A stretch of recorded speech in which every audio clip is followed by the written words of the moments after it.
Well, Deputy Sam Mézec is proposing that 2p rise in the minimum hourly rate on top of the extra rises. Now, Deputy, it doesn't sound like much, but growers are saying that there'll come a point where they simply can't carry on. Why are you trying to increase it and make it higher than the recommendation from the Employment Forum?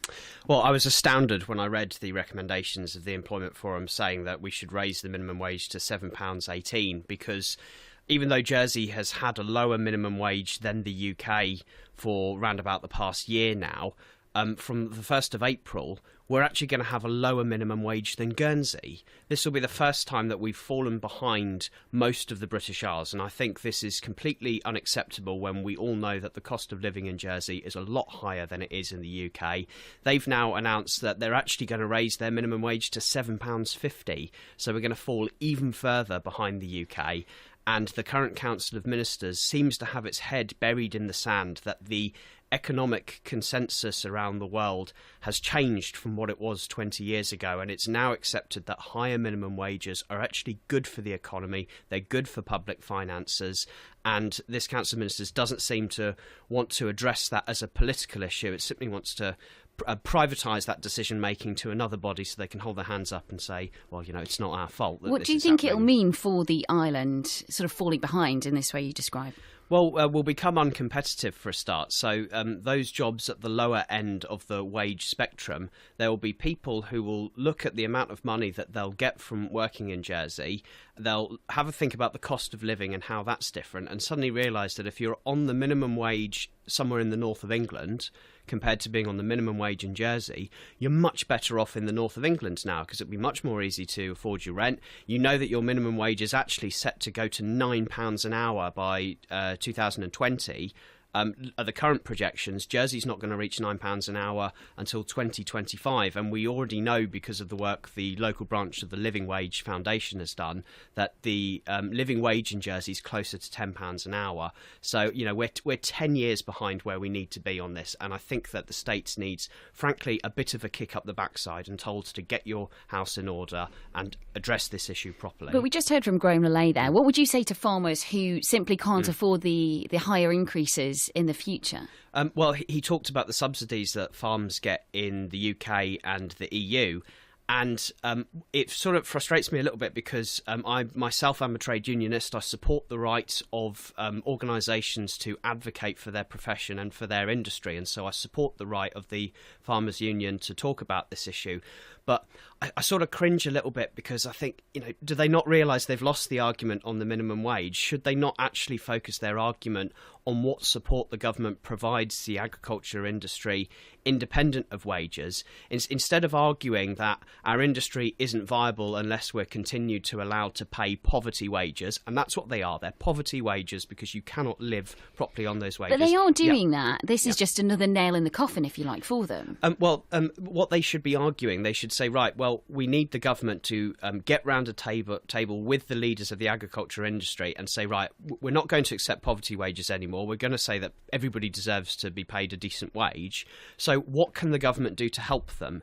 Now, they said that the farms are subsidised in the UK and the EU. Well, how about we have that discussion here?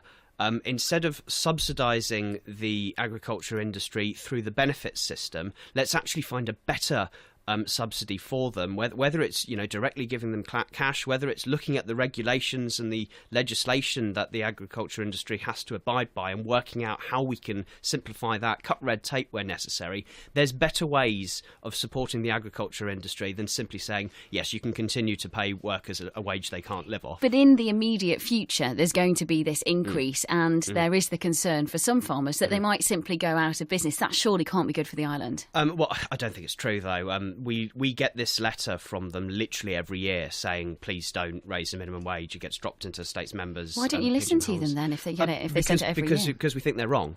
I'm not going to sit in the states chamber and cast my vote based on information I think is wrong, that I think is negatively going to impact on the lives of working people. There are some states members who've got no interest in looking out for ordinary working people. They're there to look out for their rich and powerful mates. I'm not one of those, and neither is Reform Jersey. We've said all along we support raising the minimum wage and supporting low and middle earners in Jersey, and this is part of that agenda. But these farmers are struggling also. Some of them, I'm sure, find things difficult, and I sympathise with anybody who's going to get involved in business and put their neck on the line like that. And that is why I want to pressure the government to look at its business legislation as a whole and do other things to support business and pressure them to do that. It's not good enough to just say pay poverty wages and that's fine. We need a radical overhaul of our attitude towards businesses so that we're pro-business and not anti-business. How much difference can 2p make?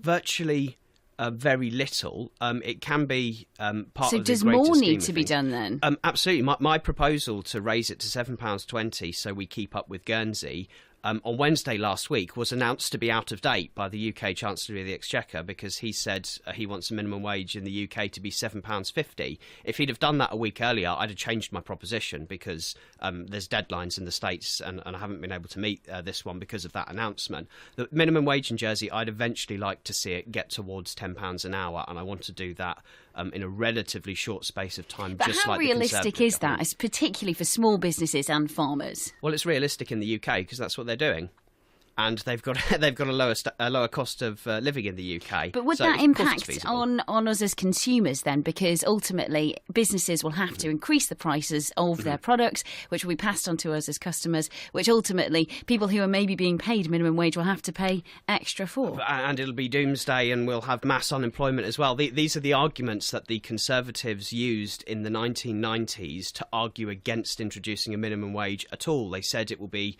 mass unemployment. They said that prices will go through the roof and actually it will lead to a lower standard of living for everyone.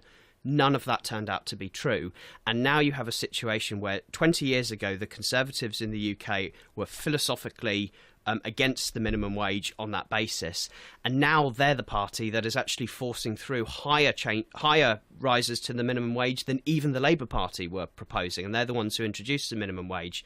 That the economic consensus has changed because the evidence simply doesn't back this up.